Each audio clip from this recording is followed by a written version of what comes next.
Boa noite, amigos. Boa noite. Eu começo dando risada já por conta de algumas coisas que estão aqui no chat, né?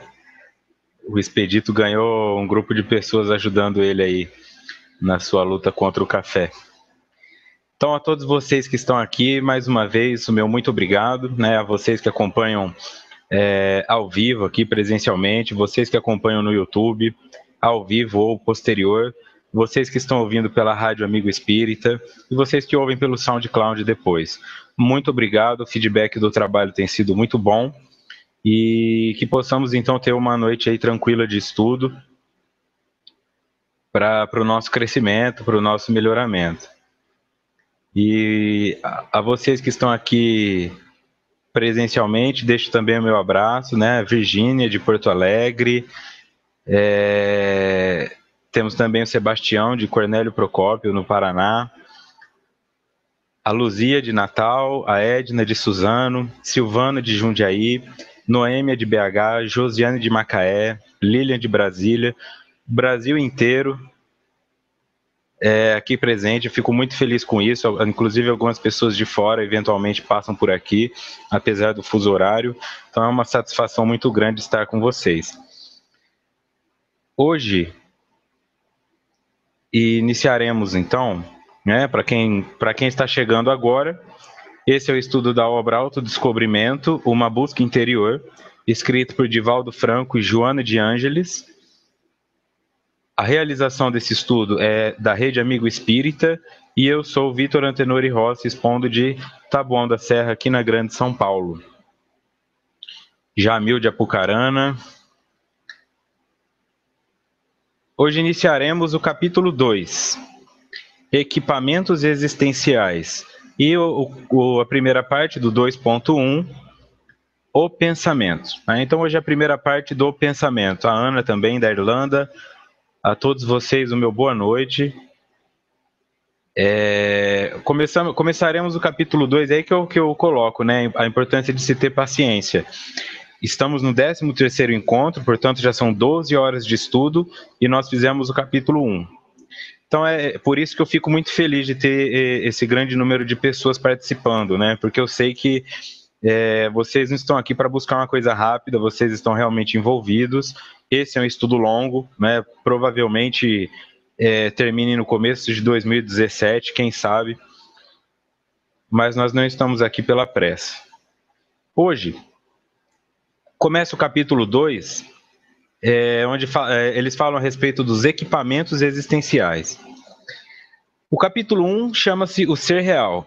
Ali eles nos mostram como ser realmente quem somos, né? Como nos libertar de alguma forma para entender como funciona a nossa Constituição, para entender como funciona.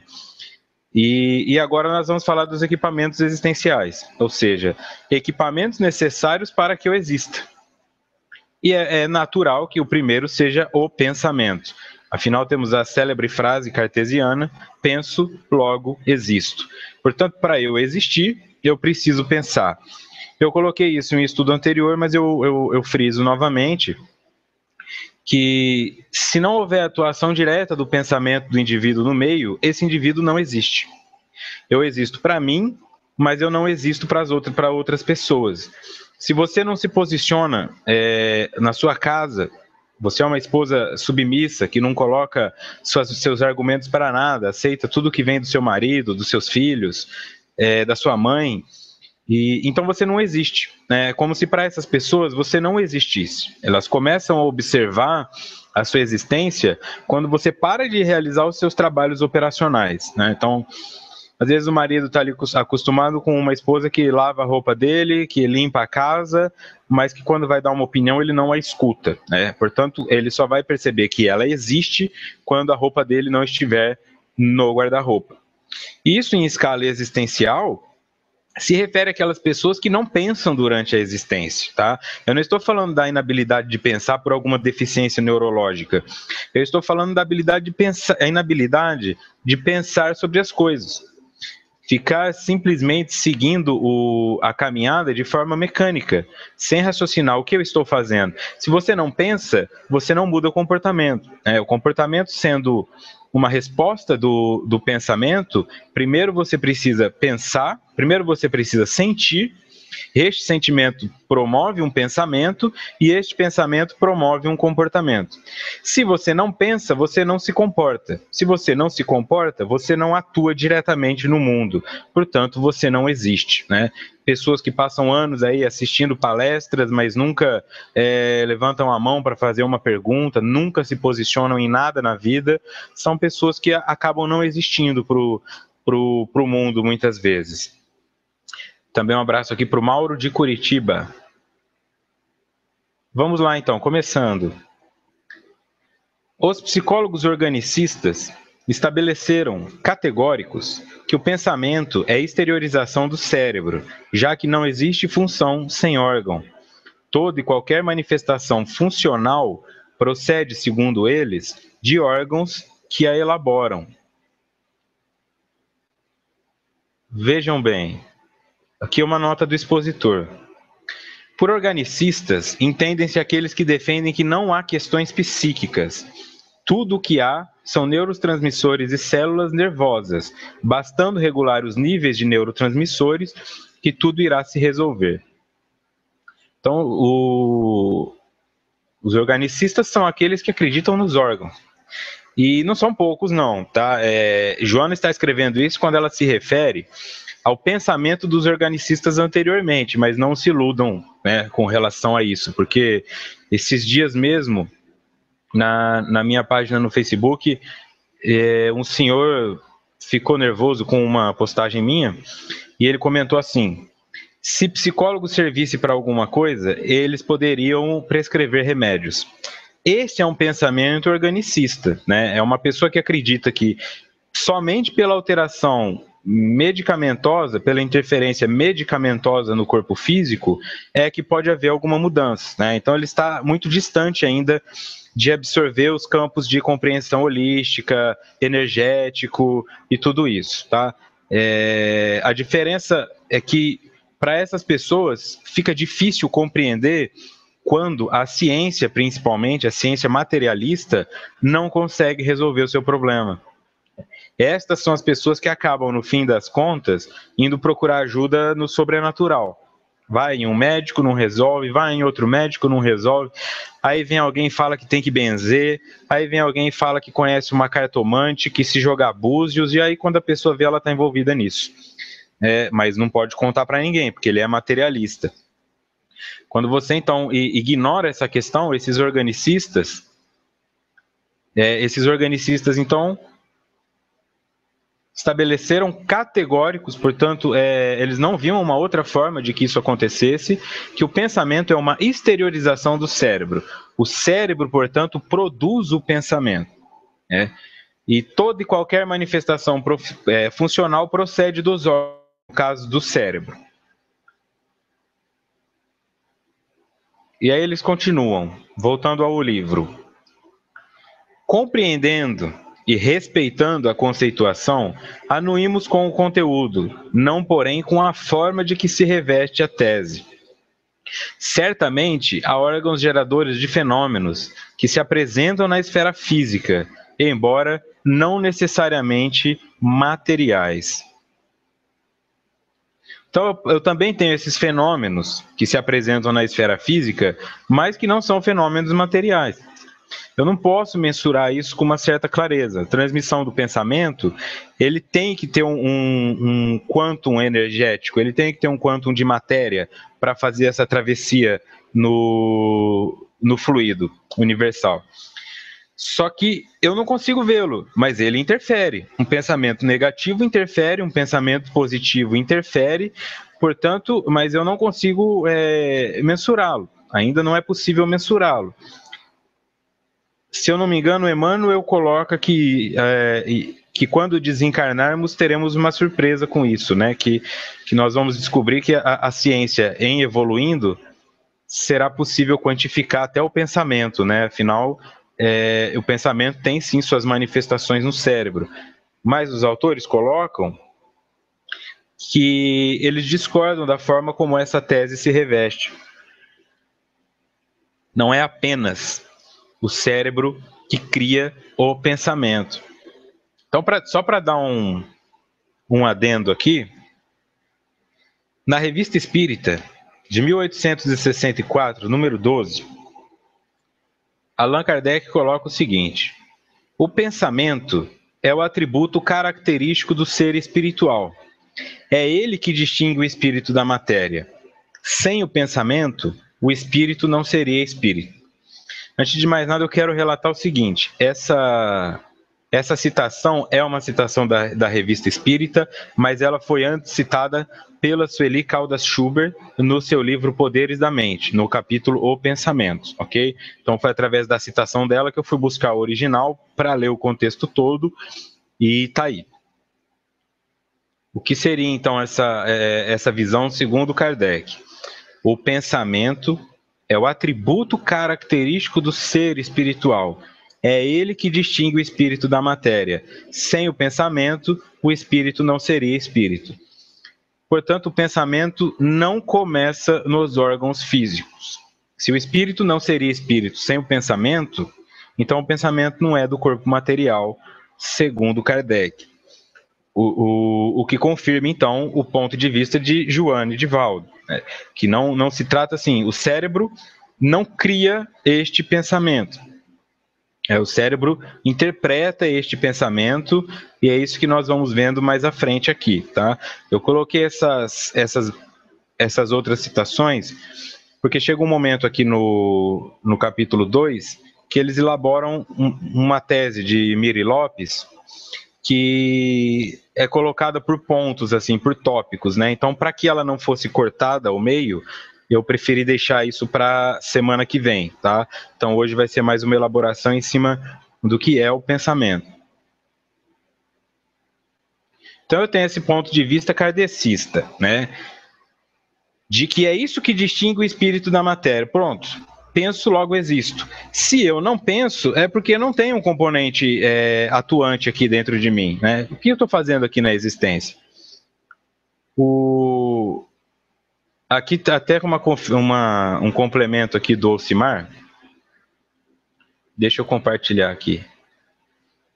E depois se vê frustrado quando percebe que a cartomante ou vidente não lhe deu as respostas que ele precisava e entra em depressão. Alcimar, se ele entrar em depressão, ele acaba tendo um lucro, porque a psiquiatria consegue reduzir os sintomas, né? Então são pessoas que passam a vida inteira a questão psíquica. E isso não é difícil de acontecer, não, tá? Eu como psicólogo, eu já trabalhei em hospital, eu já trabalhei como professor, eu já trabalhei em empresas e inúmeras vezes, assim, eu peguei pessoas falando de canto ou mesmo diretamente para mim que a psicologia não serve para nada, que isso não é uma ciência, né? Que como é que você pode cobrar de uma pessoa só para escutá-la se qualquer ser humano é capaz de escutar? Esse pensamento organicista, né? Isso aí é uma repetição automática de pessoas que esse é o lado irônico, né? Algumas dessas pessoas, inclusive, têm religião, vão à igreja, fazem oração, e aí eu pergunto: se a parte psíquica não existe, você está orando para quem, né? Como é que pode existir Deus se não existe energia? Como é que pode existir você falar para o seu filho: faça uma boa viagem, estarei emanando boas vibrações, se você não acredita que essas vibrações possam ter algum efeito?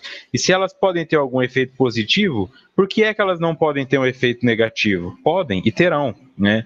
Elas acabam, em dado momento, por começar a se materializar. A Noêmia coloca que não entendeu. Qual questão, Noêmia? Né, para que nós fiquemos atentos a essa questão do que eu tenho pensado, como eu tenho lidado com esses meus pensamentos. Então vamos seguir aqui na literatura, voltando ao livro. No que concerne ao ser biológico, não se pode, seguramente, afirmar que seja apenas a massa com que se apresenta. E se o fizer, estar-se afirmando a realidade da energia e dos seus campos, nos quais se aglutinam as micropartículas que constituem os conglomerados atômicos e, por sua vez, orgânicos. Então, vamos lá devagar. Com relação ao pensamento e o espírito. na pergunta aqui da Noêmia. O pensamento, Noêmia, é atributo característico do ser espiritual. Portanto, ele se refere ao espírito. É o espírito que traz o pensamento. É ele que distingue o espírito da matéria. Sem o pensamento, o espírito não seria espírito. Portanto, o que define algo como um espírito é a sua capacidade de pensar. Porque o corpo físico sem espírito não consegue pensar. Um corpo físico lá no necrotério não consegue pensar, mas um espírito sem corpo físico consegue. Portanto, não pode ser o cérebro quem produz o pensamento, porque se assim o fosse, nós não seríamos capazes de pensar durante a erraticidade.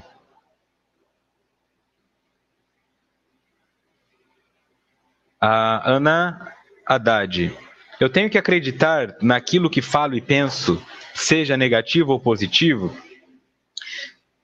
Tem, Ana, e esse é o grande problema das pessoas que falam coisas da boca para fora, né? O adolescente que o pai não deixa ele sair de casa para ir a uma festa, ele fala, tomara que você morra. Eu não digo que ele tem um poder específico de matar esse outro indivíduo, mas ele tem um poder de criar na mente dele esse símbolo, tá? Então eu sou um adolescente, meu pai nega que eu saia na festa com os meus amigos, aí eu falo, tomara que o senhor morra. Senhor não, né? Porque eu já não vou estar com esse respeito todo. Tomara que você morra. E vou para o meu quarto chateado. Aí, por coincidência, né, já estava ali numa situação próxima de acontecer isso, no dia seguinte o pai sofre um acidente de carro e morre. Como é que eu tiro desse indivíduo a certeza de que foi ele quem matou o pai? Se nós vivemos em uma sociedade supersticiosa, que muitas vezes, assim, eu tenho que desvirar o meu chinelo porque eu tenho medo que minha mãe morra. Se o chinelo estiver virado de cabeça para baixo, a mãe vai morrer. Então você imagina se você projeta uma verbalização nesse sentido e aquilo realmente acontece. Então, por isso que é importante, assim, o pensamento talvez não tenha um poder imediato de afetar o outro, mas ele cria símbolos dentro da nossa mente. Quando a pessoa fala assim, eu falei sem pensar, na verdade ela não, a Lilian colocou isso, né? Algumas pessoas dizem que falam sem pensar. Isso é possível? Não é possível falar sem pensar. O que você pode é falar sem elaborar o pensamento, sem pensar sobre ele, né? Pensar, então você fala impulsivamente, você fala instintivamente, você fala do jeito que o pensamento veio sem filtrá-lo pelo crivo da razão e da moral, mas que o pensamento saiu e ela não percebeu que isso aconteceu, é mentira.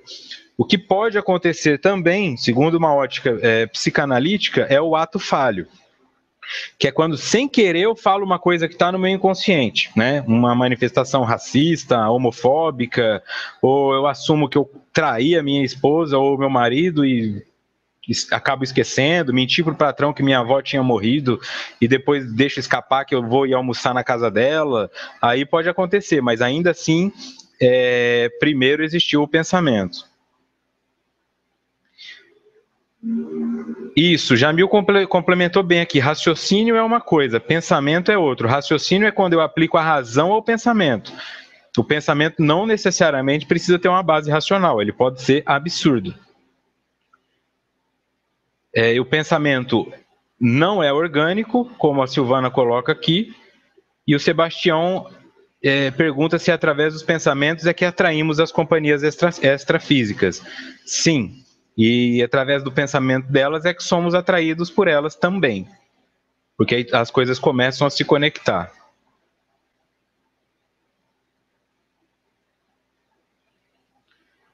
Então aqui, vamos lá. No que diz respeito ao ser biológico, não se pode seguramente afirmar que seja apenas a massa com que se apresenta. Não pode ser só isso, esse ser, tá? Isso que é o teu corpo físico não pode ser só o teu corpo físico. Se você acredita nisso, você está acreditando, infirmando a realidade da energia e dos seus campos, nos quais se aglutinam as micropartículas que constituem os conglomerados atômicos e por sua vez orgânicos. O que isso aqui está me dizendo?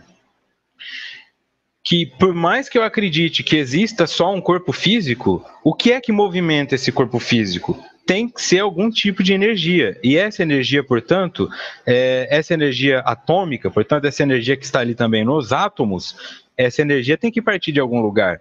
Essa energia tem que vir de algum ponto, né? Essa energia não é material como o nosso corpo físico, né? Porque se fosse uma energia de caráter elétrico, eu sentiria. Estão acontecendo inúmeras reações dentro do meu corpo físico que eu sequer imagino que estejam acontecendo. Eu não sinto minhas células se reproduzindo, eu não sinto o meu sangue bombeando, o meu coração bombeando sangue na corrente sanguínea. Essas coisas estão acontecendo. E o que movimenta essa energia? Eu preciso do oxigênio, mas o que permite que eu respire? Então entram em vários pontos assim que começa a ficar contraditório acreditar que não existe uma energia que movimenta toda essa máquina física. Voltando ao texto, resultando no conjunto que é o corpo, conforme a constituição perispiritual de que se utiliza, em razão da programação moral a que se submete o espírito no seu processo de evolução. Pronto. Conforme a constituição perispiritual de que se utiliza, em razão da programação moral a que se submete o espírito no seu processo de evolução. Então, o meu corpo traz exatamente aquilo que eu preciso, porque ele é resultado das energias que movimentam o meu espírito. E um dos atributos do espírito, como foi colocado por Kardec, é o pensamento. O que isso significa na prática? Significa que eu sou capaz, sim, de criar uma doença em mim e eu sou capaz de eliminá-la pelo pensamento bem direcionado. Quando eu falo pensamento, não é só essa questão da vontade, assim, eu quero que essa doença suma e ela vai sumir, porque ela não foi construída da noite para o dia. Quando nós vamos pensar aqui numa questão de obsessão, por exemplo, e isso o André sabe bem nos estudos dele da parte mediúnica, eu vou ter que levar em conta o seguinte: para um espírito ser obsessor, ele tem que insistir naquele tento. Então, o espírito quer que você termine o seu casamento. Você vai largar a sua esposa. Só que você não está com a sua esposa porque não tinha outra opção. Você casou com ela, você a ama, vocês viveram coisas juntas, tem memórias, tem símbolos, tem um monte de coisa envolvida. Não basta um espírito chegar na tua orelha e falar assim, separa da sua esposa, para o indivíduo falar, é verdade, vou separar. Não. Ele tem que ficar ali insistentemente. Separa da sua esposa, separa da sua esposa, separa da sua esposa. Aí ela faz alguma coisa errada, né? Olha lá, tá vendo? Ela está fazendo coisa errada. Separa da sua esposa. Isso vai um dia, vão 2 dias, vai uma semana, vai um mês, 6 meses, e aí em dado momento começa a ter efetividade. Mas olha o tempo que demorou para se construir um pensamento raciocinado na mente desse indivíduo e o tempo que isso vai levar para se tornar um comportamento. Até o primeiro momento em que o espírito falou, separe-se da sua esposa, até o momento concreto da separação, muito tempo se passou e muita coisa aconteceu. Da mesma forma vai ser a sua doença. Essa doença que você traz, ou essa repetição que te deixa insatisfeito, nossa, eu não consigo, em tudo eu procrastino, em tudo eu tenho preguiça, tudo eu começo e não termino.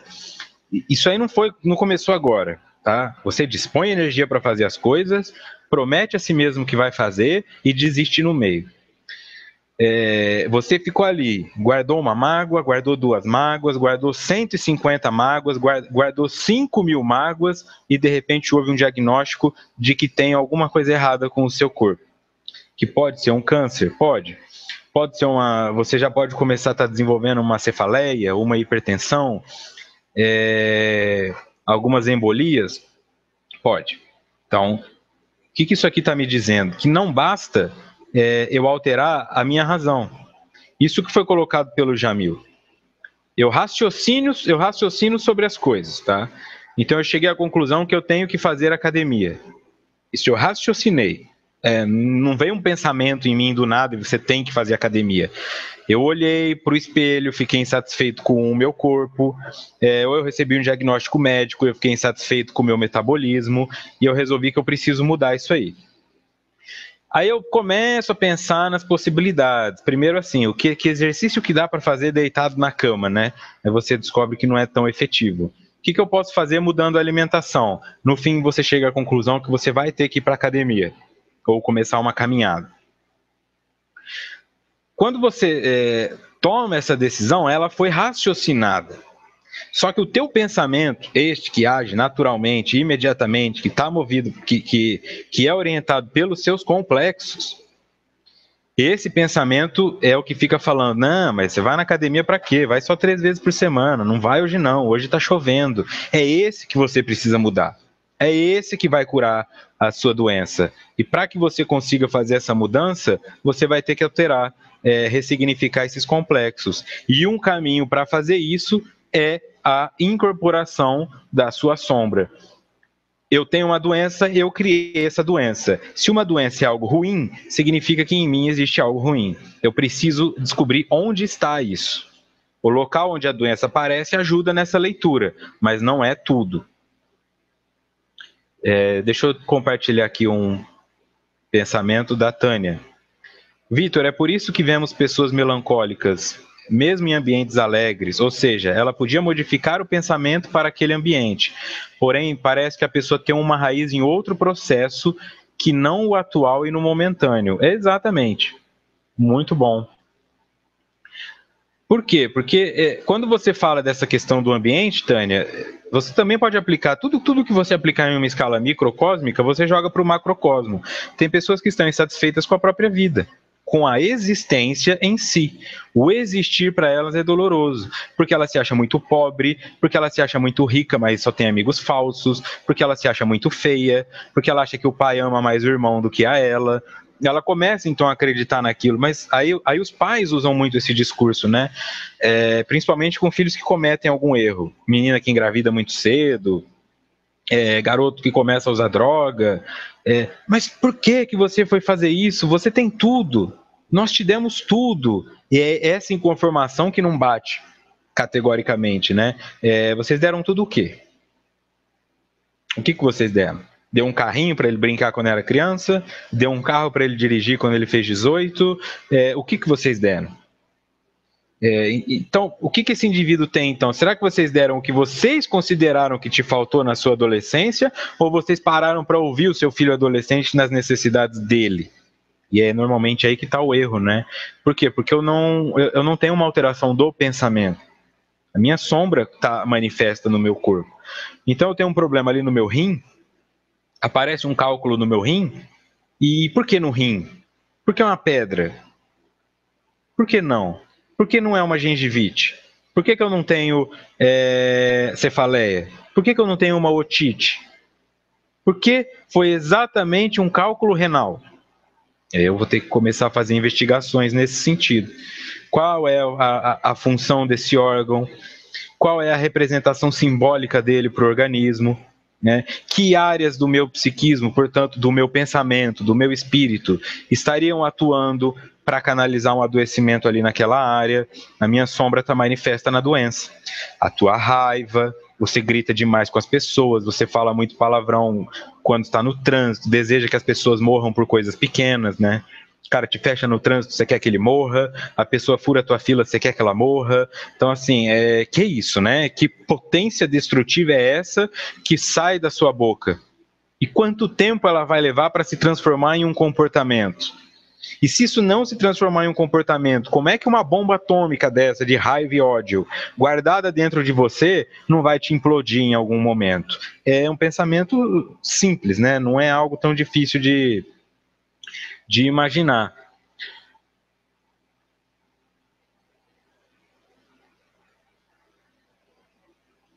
Então, o teu perispírito, né, o nosso perispírito tem essa constituição como uma referência da nossa necessidade espiritual, e a nossa necessidade espiritual está manifesta no pensamento. Né? Sempre lembrando que essa diferença citada pelo Jamil entre pensamento e raciocínio.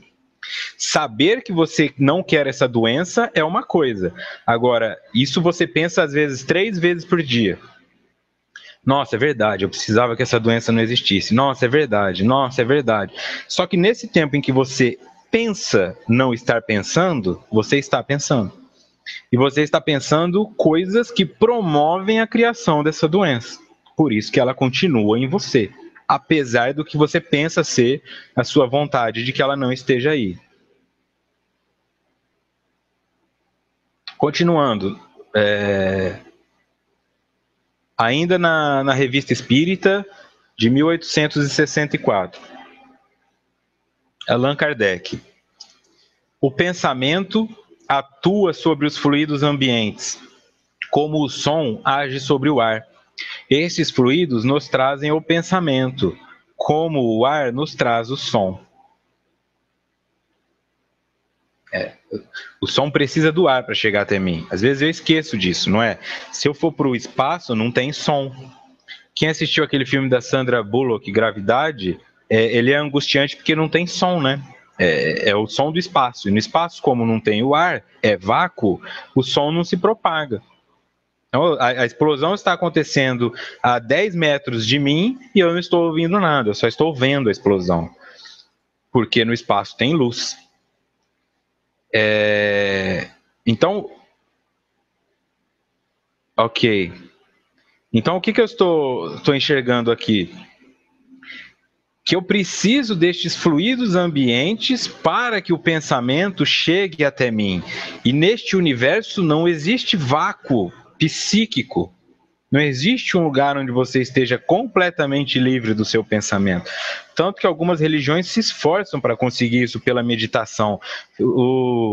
Alguns monges ficam ali semanas olhando para uma parede em branca com o intuito de tirar qualquer pensamento que existe em sua mente.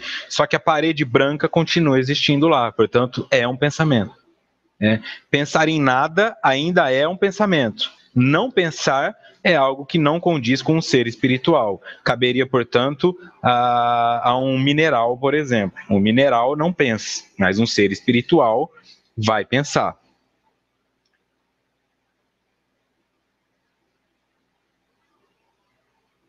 A Noêmia faz uma pergunta com relação a uma pessoa idosa que faz de conta que é cega, que tem doenças que não existem, e como lidar com esse comportamento.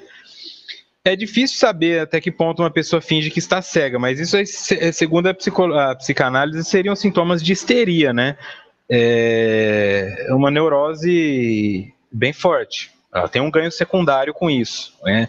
O principal seria investigar o ganho secundário dessa pessoa. Mas a necessidade dela em ter uma doença que ela não tem é o ponto a ser observado aqui, né? Qual ganho ela teria com isso aí? E a Josiane coloca aqui, com relação ao pensamento. Só vamos captá-lo se estivermos na mesma sintonia daquele pensamento, certo?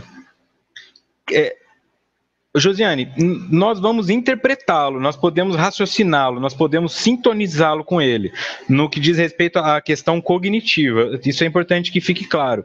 Mas um pensamento ruim pode me atingir, sim, sem que seja no cognitivo, energeticamente falando. Né? Uma pessoa que é boa é uma pessoa que tem os pensamentos um pouco mais elevados. Eu não estou falando de um angelical, mas tem tanta gente desejando o mal dele que ele começa sim a se sentir mal. Não necessariamente porque ele esteja se sintonizando com essa vontade, mas porque do mesmo jeito que eu posso escolher que música eu vou ouvir no rádio, às vezes eu sou obrigado a ouvir uma música que eu acho desagradável que o meu vizinho está tocando alto.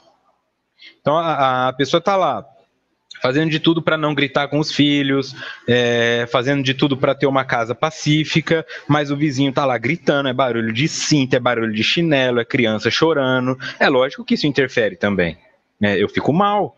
Eu não sei se eu ligo para a polícia, se eu vou lá e confronto o cara, se eu deixo isso acontecer, mas já me afetou. Mesmo que eu não bata nos meus filhos, eu fico me sentindo afetado porque o meu vizinho bate, né? Então, sintonizar é diferente de ser afetado, tá? Mas uma energia negativa, se eu estiver num campo completamente negativo, eu vou ser afetado por isso de forma diferente. Se eu entro numa igreja e se eu entro num boteco, é óbvio que eu vou sentir coisas diferentes, independente de quem eu sou, tá? Agora, se eu vou pegar um copo e começar a tomar junto, aí é a parte da sintonia cognitiva, tá? Agora, se eu vou me afastar, ou se eu vou dar bronca em quem tá bebendo e sermão nesses caras, aí é a parte do raciocínio. Como eu elaborei esse pensamento.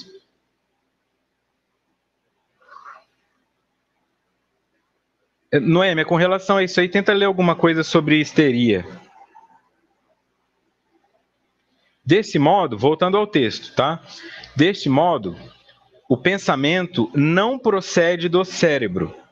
Este tem a função orgânica de registrá-lo e, vestindo-o de palavras, externá-lo, como por intermédio da arte, nas suas incontáveis apresentações.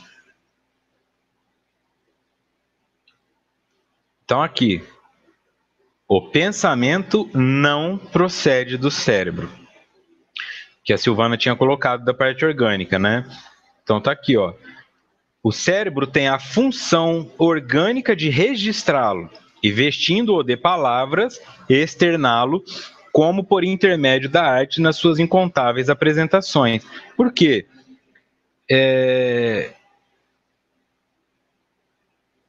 Porque eu tenho uma necessidade de me comunicar com outros cérebros, né? Como é que faz, então, um espírito superior para se comunicar se ele não tem corpo físico? Onde está o cérebro dele? Como é que ele fala comigo, então? Eles falam diretamente pelo pensamento. Só que não há necessidade de um órgão para fazer a codificação, né? Para fazer a interpretação desses dados, porque o pensamento pode ser transmitido através de símbolos e imagens. Se eu quero falar para você se eu quero que você imagine uma maçã, eu tenho que te falar maçã. Só que se eu falar maçã para um cara que mora lá na Etiópia e que não fala a língua portuguesa, não vai significar nada, ok? Então, assim, nós temos vários idiomas na face da Terra. E esses idiomas não se comunicam uns com os outros, tá? Tem algumas palavras em comum. Se nós pudéssemos falar apenas pelo pensamento, eu projetaria a imagem de uma maçã e aí, naturalmente, nós conversaríamos através deste pensamento, tá? Por mais que possa parecer complicada a compreensão, eu não sei o nome, porque eu entendo pouco assim de cultura oriental, mas a escrita chinesa, japonesa, aquela que parece em vários desenhinhos, aquilo é um sinal de evolução na comunicação, porque aquelas escritas elas significam uma imagem. Tá? Aquilo representa uma imagem. Você consegue falar para uma pessoa que a casa está pegando fogo com uma imagem que representa aquilo. Então, nós é que temos dificuldade, estamos no alfabeto ainda ali no A, B, C, D. Mas a comunicação ideal, a comunicação que romperia barreiras, é a comunicação por imagens e símbolos, né? Porque essa pode ser possível para qualquer um. Então, quando há necessidade de alguém se comunicar conosco, pelo pensamento, estes espíritos vêm e jogam a imagem que eles querem que nós enxerguemos. Por isso você consegue ter um mentor alemão, só falando a língua portuguesa. Só que você não vai conseguir se comunicar em alemão se não for um médium inconsciente. Mas você consegue ter um mentor alemão e ele vai jogando o pensamento dele por imagens dentro do seu cérebro, e aí você consegue se comunicar em português, né? E alguns vêm com o sotaque, vêm com aquele estrangeirismo, mas eles não estão se comunicando em português, né? Eles estão se comunicando pelo símbolo. Retornando aqui, a Ana, se qualquer coisa me afeta, eu estou em desequilíbrio? Não. Não porque qualquer coisa vai te afetar. Qualquer coisa vai te afetar. O desequilíbrio vai estar que esta afetação altere o seu comportamento. Então, hoje você fala uma coisa, aí vem um pensamento negativo, você já abre mão daquilo, começa uma coisa e termina. Muda toda a sua opinião por conta da opinião de uma outra pessoa. Aí sim você está em desequilíbrio, né? Mas não ser afetado pelo meio é algo impossível de acontecer. Tanto que o próprio Cristo, enquanto caminhava, foi afetado pelo toque de uma pessoa em suas vestes. É claro que ele não tinha uma extensão corporal com as vestes, mas ele foi tocado por aquela energia. Portanto, até ele foi afetado por uma energia que estava nas costas dele, nem sequer tocou seu corpo. Então, ser afetado não significa estar em desequilíbrio, mas alterar o comportamento por essa afetação pode indicar sim um desequilíbrio.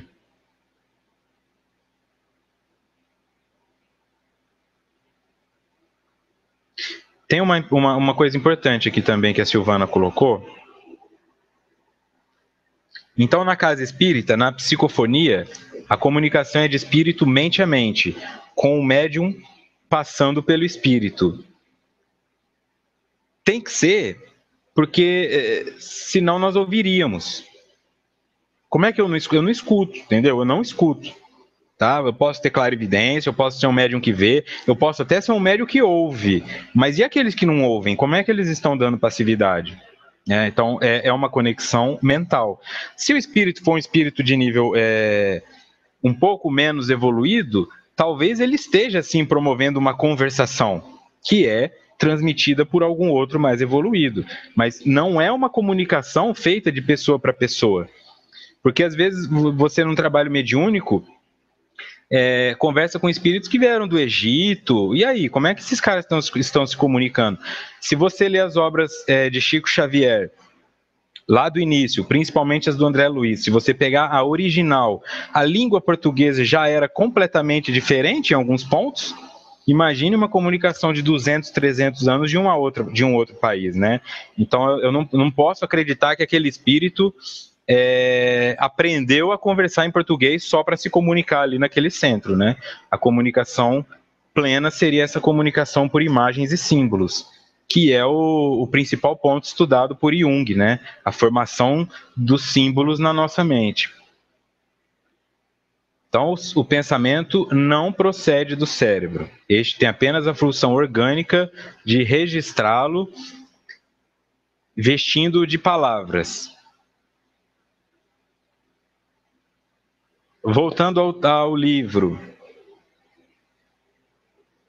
O pensamento é exteriorização da mente, que independe da matéria e, por sua vez, é originada no espírito.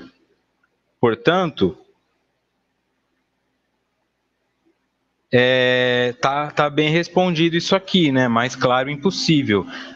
Vejam, quando eu digo mais claro impossível, mais claro de acordo com o que os autores estão falando. A pessoa tem o direito de não concordar com isso. Nós estamos estudando uma obra, essa obra traz um ponto de vista, esse ponto de vista pode estar certo e daqui 100 anos pode não estar mais, pode ser arcaico. Então tome muito cuidado nesse sentido de mais e. Não, tem vários pontos de vista, tem várias pessoas falando várias coisas, mas nós estamos aqui com o objetivo de estudar essa obra. Portanto, eles confirmam que o pensamento é uma exteriorização da mente. Então, é uma forma, ele começa na mente e se torna exterior como uma coisa possível, né, tangível, que independe da matéria e, por sua vez, é originada no espírito. Tem origem no espírito, se transforma em um pensamento, esse pensamento, então, é levado para o aparelho cerebral interpreta de acordo com as memórias que foram ali registradas, e aí você consegue se comunicar. Portanto, para que você consiga se comunicar em língua portuguesa, você tem que aprender o que é a língua portuguesa. Você não vai conseguir se comunicar se não aprender.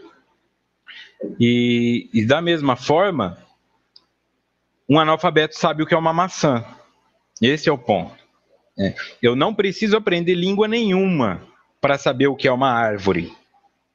Eu não preciso aprender língua nenhuma para saber o que é um cachorro.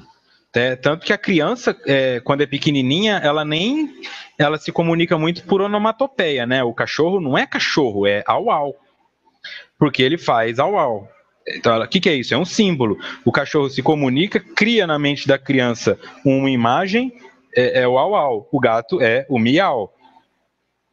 Por quê? Porque tanto faz para ela. Quando você fala cachorro, ela não faz ideia do que você está falando. Só que quando você fala au-au, ela lembra do animal que emitiu aquele som. E aí, para ela, vira au-au. Então, assim, essa exteriorização da mente, que se transforma no pensamento e independe da matéria, é o que vai transformando as nossas vidas, né? É o que vai nos fazendo movimentar em direção àquilo que estamos fazendo aqui. Vamos lá, aqui o senhor Mauro Lucci. Devido ao exposto, o cérebro seria um sintonizador de pensamentos, positivos ou negativos, dependendo de nós o qual aceitar. O positivo e o negativo já seriam relativos, né? Porque como é que eu sei que algo é bom ou ruim? E o que era bom 200 anos atrás hoje é considerado ruim, né? Houve uma época em que você podia guilhotinar as pessoas. Você podia colocar um cara em praça pública e cortar a cabeça dele fora. Agora, você sequer pode prender alguns. O cara mata, o cara estupra e ele sai pela porta da frente da delegacia. Então, em que ponto o que é negativo e positivo, eu não tenho como definir. O que o meu cérebro vai funcionar é como o órgão responsável por interpretar esta mensagem energética e pegar dentro dele os recursos que tem que mais combinam com o que está tentando ser dito ali. Por isso, espíritos superiores não procuram pessoas desintelectualizadas para fazerem trabalhos, porque eles têm poucos recursos naquele cérebro. Eu quero dar a entender, por exemplo, o que é o pensamento. Aí a Joana precisa do Divaldo para falar isso. Só que o Divaldo precisa ter um conhecimento técnico para isso. Ele não pode ser um cara, se ele não tiver uma mediunidade inconsciente e for um espírito muito evoluído, se a mediunidade dele for intuitiva ou consciente, não vai conseguir produzir Joana de Ângeles tendo só a 4ª série. Porque não tem recursos, do cérebro dele não detém recursos para interpretar a imagem que ela está tentando trazer. E ficaria bem mais complicado. E aí confirmo o que a Noêmia está colocando ali. Por isso é importante o desenvolvimento intelectual. Não adianta ficar lendo apenas romances. Você, em algum momento, vai ter que se aprofundar na obra científica também, para entender como funciona. E se você quer começar nessa área, eu indico a Gênese de Allan Kardec. Leitura pesada, leitura difícil, tá? Você lê um parágrafo, para respirar, não se importe com isso. Quando você terminar de ler a Gênese, você vai ter uma noção muito maior de como se formou o universo. Aí vai ficar mais fácil entender como se formou todas as outras coisas, né? Exatamente, seu Mário, ele codifica a mensagem. Só que se o meu cérebro é fraquinho, ou por uma lesão cerebral, ou por uma deficiência, ou detém poucos recursos, eu vou decodificar isso de uma forma grosseira, tá? E aí fica difícil entender nesse sentido.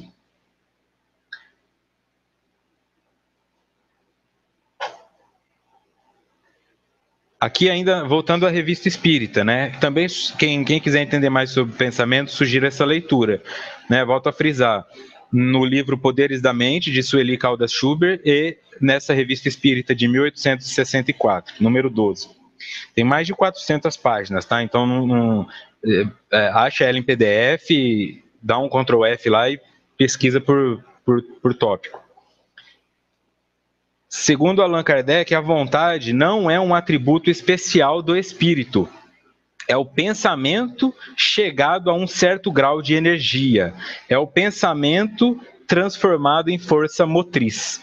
É pela vontade que o espírito imprime aos membros e ao corpo movimentos num determinado sentido. O que é a vontade, então? Eu tenho um pensamento, esse pensamento começa em... Este pensamento começa fraco, vamos por assim dizer, energeticamente, porque ele ainda não foi raciocinado.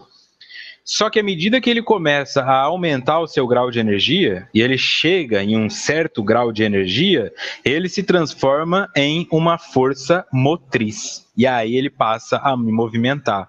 Então, ó, isso é o que ele chama de vontade. É pela vontade que o espírito imprime aos membros e ao corpo movimentos num determinado sentido. E, portanto, vai produzir também o adoecimento e a cura. Porque o adoecimento é um movimento do corpo no sentido de adoecer e a cura é um movimento no sentido de não adoecer. O que eu preciso, então? Desenvolver a minha vontade. E a vontade é o meu pensamento com uma quantidade de energia suficiente para que ele se transforme em uma vontade. Por isso que não é fácil ir para academia, não é fácil mudar sua alimentação, não é fácil parar de fumar, não é fácil parar de beber, não é fácil parar de trair. Por quê? Porque a tua vontade de trair já está estabilizada com uma força motriz altíssima, a sua vontade de fumar, de beber e de ficar em casa já estão estabilizadas como vontade. Primeiro você vai ter que tirar delas a energia que elas têm, porque aí elas deixam de ser uma vontade, voltam a ser apenas um pensamento, e aí você canaliza essa energia para que o outro pensamento, que é o de mudar o seu comportamento, possa se fortalecer. Dois corpos não ocupam o mesmo lugar no espaço ao mesmo tempo. Portanto, se dentro de mim tem a vontade de fumar, não tem como dentro de mim ter a vontade de parar. Eu vou ter que tirar a força que tem uma e depois promover a energia na outra. Tem uma história, né, que fala sobre isso aí, né, que existem dois animais ferozes dentro de nós e que vai vencer brigando um com o outro e vai vencer a luta aquele que o alimentar. É uma forma clara de entender isso aí. A vontade, para que ela exista, então, ó, ela não é um atributo especial do espírito. Tá? Portanto, o que isso é importante de entender? Jesus não era melhor do que você. Ele não nasceu, ele era melhor do que eu porque ele já nasceu com esse superpoder de ter uma fé imensa. Não, ele produziu isso igual você tem condições de produzir. A diferença é que ele era mais velho, mas não melhor ou maior ou nada desse sentido. Ele só está mais tempo e teve mais tempo de elaborar isso. Então a vontade não é um atributo especial do espírito, é o pensamento chegado a um certo grau de energia, transformado em força motriz. E é pela vontade que o espírito imprime aos membros e ao corpo movimentos num determinado sentido. Imprime, tá registrado, né? Então, nessa questão psicológica, está registrado em você essa vontade de beber. É muito mais fácil você querer beber do que você não querer beber. Tanto que as pessoas que querem parar de usar droga ficam naquelas contagens, né? Eu já estou há 2 meses e 13 dias limpo. Que diferença isso faz? Se o que você está buscando é ficar limpo para sempre, por que você está contando os dias e as horas? Nós fazemos isso numa manifestação de ansiedade. Mas eu estou celebrando que eu estou há 2 meses e 13 dias limpo. Se você está contando os dias, esse fantasma ainda está próximo de você. Tá? Você não tem por que celebrar algo que já não precisa mais fazer parte da sua vida. É uma ilusão da mente. Né? E aí o indivíduo tem uma recaída. Porque o que ele está fazendo é lutar só por hoje, todos os dias, para parar de usar droga. Por quê? Porque a vontade de usar droga todos os dias fala mais alto na mente dele. E cada dia que ele vence essa vontade, ele se sente vitorioso. E essa vontade nada mais é do que o pensamento que alcançou um certo grau de energia. E se ele alcançou esse certo grau de energia, é porque ele foi alimentado também pela minha razão.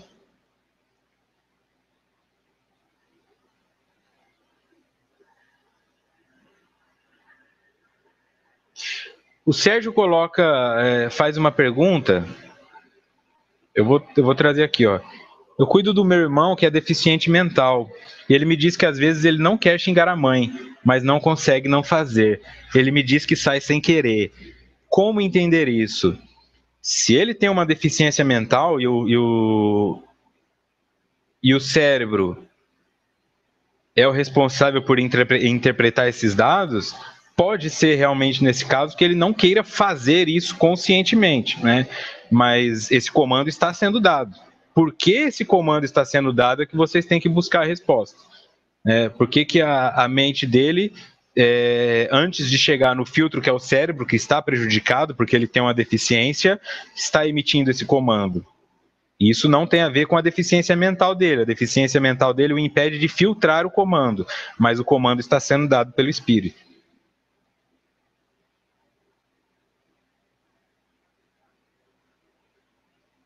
O espírito, voltando ao livro, o espírito possui a faculdade mental que expressa o pensamento em todas as direções, utilizando-se do cérebro humano para comunicar as suas ideias com as demais pessoas.